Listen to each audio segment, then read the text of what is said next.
राधे राधे दोस्तों, एक बार फिर आपके लिए नई जानकारी इस वीडियो के माध्यम से आपके साथ शेयर करते हैं। बिना समय गवाए आपको बताना चाहेंगे कि जैसा कि आप सभी सनातन भक्त ये जानते हैं कि कार्तिक शुक्ल पक्ष की द्वादशी तिथि को शाम के समय तुलसी विवाह करने की परंपरा है। हिंदू धर्म में तुलसी विवाह का विशेष महत्व माना जाता है। मान्यताओं अनुसार देव उठनी एकादशी के दिन भगवान विष्णु अपनी योग निद्रा से जागते हैं और इसके अगले दिन उनके शालिग्राम स्वरूप का तुलसी से विवाह कराया जाता है। देवोत्थान एकादशी और द्वादशी दोनों ही दिन अलग अलग मान्यताओं के अनुसार लोग तुलसी विवाह का आयोजन करते हैं।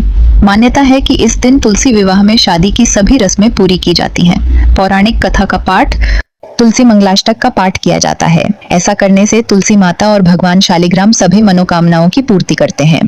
कहते हैं जो व्यक्ति भगवान शालिग्राम का विवाह तुलसी जी से कराता है उसके जीवन की सभी परेशानियां दूर हो जाती हैं। वहीं जिन लोगों की शादी नहीं हो पा रही है उनके लिए भी ये विवाह शुभ फलदायी माना जाता है। आज मैं आपको भगवान शालिग्राम और माता तुलसी के विवाह की पूरी विधि विस्तार से बताती हूँ। चलिए जानते हैं तुलसी विवाह की पूरी विधि स्टेप बाय स्टेप। इस बार तारीख को लेकर भी बहुत कंफ्यूजन है कि तुलसी विवाह 12 नवंबर को है या 13 नवंबर को। हिंदू पंचांग के मुताबिक कार्तिक महीने के शुक्ल पक्ष की द्वादशी तिथि 12 नवंबर को शाम 4:04 पर शुरू होगी और यह तिथि 13 नवंबर को दोपहर 1:01 पर खत्म होगी। उदय तिथि के मुताबिक तुलसी विवाह 13 नवंबर को ही मनाया जाएगा। तुलसी विवाह और पूजा का शुभ मुहूर्त दोपहर 1:01 तक रहेगा। इस दिन गोधूली बेला शाम 5:28 से 5:55 तक रहेगी। तुलसी विवाह पूजा सामग्री भी एक बार इकट्ठी करके रख लें ताकि बीच में कोई दिक्कत ना आए। तुलसी विवाह में आवश्यक चीजें कुछ इस प्रकार हैं। ये पूजा के सामान में आंवला, बेर, शकरकंद, सिंघाड़ा, मूली, सीताफल, अमरुद और अन्य ऋतु फल।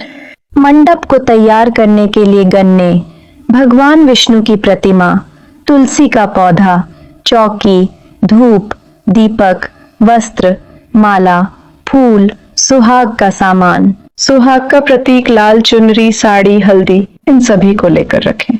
तुलसी शालिग्राम विवाह पूजा की तैयारी के लिए सबसे पहले तुलसी विवाह में शामिल होने वाले लोगों को नहा धोकर और स्वच्छ कपड़े पहनकर विवाह में शामिल होना चाहिए।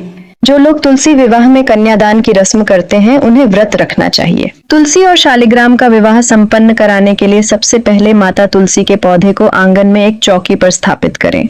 आप चाहे तो तुलसी विवाह छत या मंदिर में भी संपन्न करा सकते हैं। तुलसी के पौधे की चौकी के पास एक दूसरी चौकी पर शालिग्राम भगवान को स्थापित करें।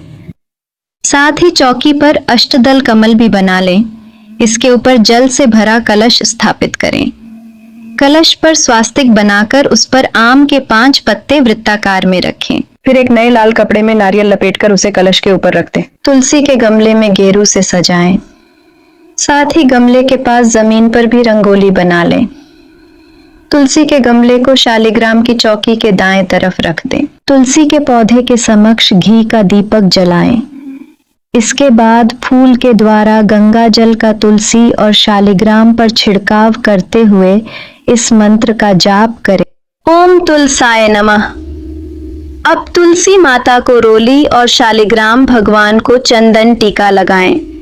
भगवान शालिग्राम को पंचामृत से स्नान कराकर पीले रंग के वस्त्र पहनाएं। इसके बाद माता तुलसी और शालिग्राम भगवान को हल्दी लगाएं। साथ ही गन्ने के मंडप पर भी हल्दी का लेप लगाएं। इसके बाद भगवान शालिग्राम को चौकी समेत हाथ में लेकर तुलसी की 7 बार परिक्रमा करें। इस दौरान इस बात का खास ख्याल रखें कि शालिग्राम की चौकी घर का कोई एक पुरुष सदस्य ही गोद में उठाए। तुलसी विवाह के दौरान मंगल गीत गाए और पूरे श्रद्धा भाव से पूजन करें। इसके बाद अंत में तुलसी माता और शालिग्राम भगवान की आरती करें। तुलसी विवाह संपन्न हो जाने की घोषणा करके उन्हें भोग लगाना चाहिए। इस दिन तुलसी माँ और भगवान शालिग्राम को खीर और पूड़ी का भोग जरूर लगाएं और विवाह संपन्न होने की घोषणा कर अवश्य करें और इस तरह से विवाह संपन्न हो जाता है। आइए अब आपको बताते हैं तुलसी माँ के विवाह में शामिल होने वाली छोटी छोटी बातें जिन पर ध्यान देना जरूरी है। तुलसी विवाह से जुड़े कुछ रीति रिवाज एवं परंपराएं कुछ इस तरह से हैं। भगवान विष्णु और तुलसी विवाह के रीति रिवाज सामान्य हिंदू विवाह समारोह की रीति रिवाजों और परंपराओं के समान ही होते हैं, जो मंदिर और घर दोनों जगहों पर किए जा सकते हैं। दूसरा, तुलसी विवाह के दिन उपवास रखा जाता है, जिसे संध्या काल में विवाह समारोह के आरंभ होने के पश्चात ही तोड़ा जाता है। तीसरा, हिंदू विवाह की तरह ही फूलों और रंगोली से एक सुंदर मंडप बनाया जाता है। अब तुलसी के पौधे और भगवान विष्णु की प्रतिमा को स्नान कराने के बाद उन्हें फूलों या मालाओं से सजाया जाता है। इस दौरान तुलसी माँ को दुल्हन की तरह ही लाल साड़ी, गहने और बिंदी से सजाते हैं। भगवान विष्णु की मूर्ति या शालिग्राम को पारंपरिक धोती से सजाया जाता है। इसके बाद जोड़ी को विवाह के लिए धागे या कलावे से बांधा जाता है। तुलसी विवाह समारोह का अंत समस्त भक्तों द्वारा नवविवाहित जोड़े पर चावल और सिंदूर की वर्षा के साथ हो जाता है। सभी भक्तों को प्रसाद या भोग बांटा जाता है। विवाह समारोह को पुजारी और सभी उम्र की महिलाओं द्वारा भी संपन्न किया जा सकता है। आपको हमारी ये जानकारी अच्छी लगी हो तो वीडियो को लाइक करें और सभी को शेयर करें, ताकि अधिक से अधिक लोग हमारे अपने सनातन धर्म के बारे में जान सके और गर्व कर सके। हमारे चैनल सनातन भक्त को सब्सक्राइब करें और हमारा प्रोत्साहन बढ़ाएं, ताकि हम आपके लिए ऐसे ही अपने धर्म के खजाने से और भी कुछ नया विशेष आप तक पहुंचा सके। राधे राधे।